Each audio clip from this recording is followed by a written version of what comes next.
Blind item news. Nagising na ako sa nightmare na yon.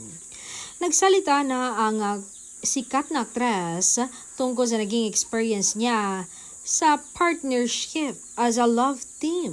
Napakalaking blessing na natapos na yon. Malaking blessing na nagising na ako doon sa nightmare na yon. And I walk away kasi hindi talaga worth it.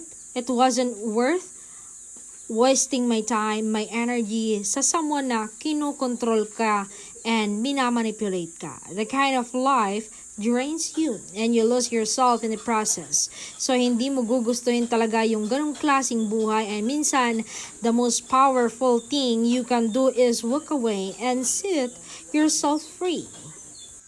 Dagdag pa ng aktres, okay naman kami. Yes, masaya naman kami. Pero you know, deep down, may mga nasasaktan ka na pala sa maling choices mo and it was wrong.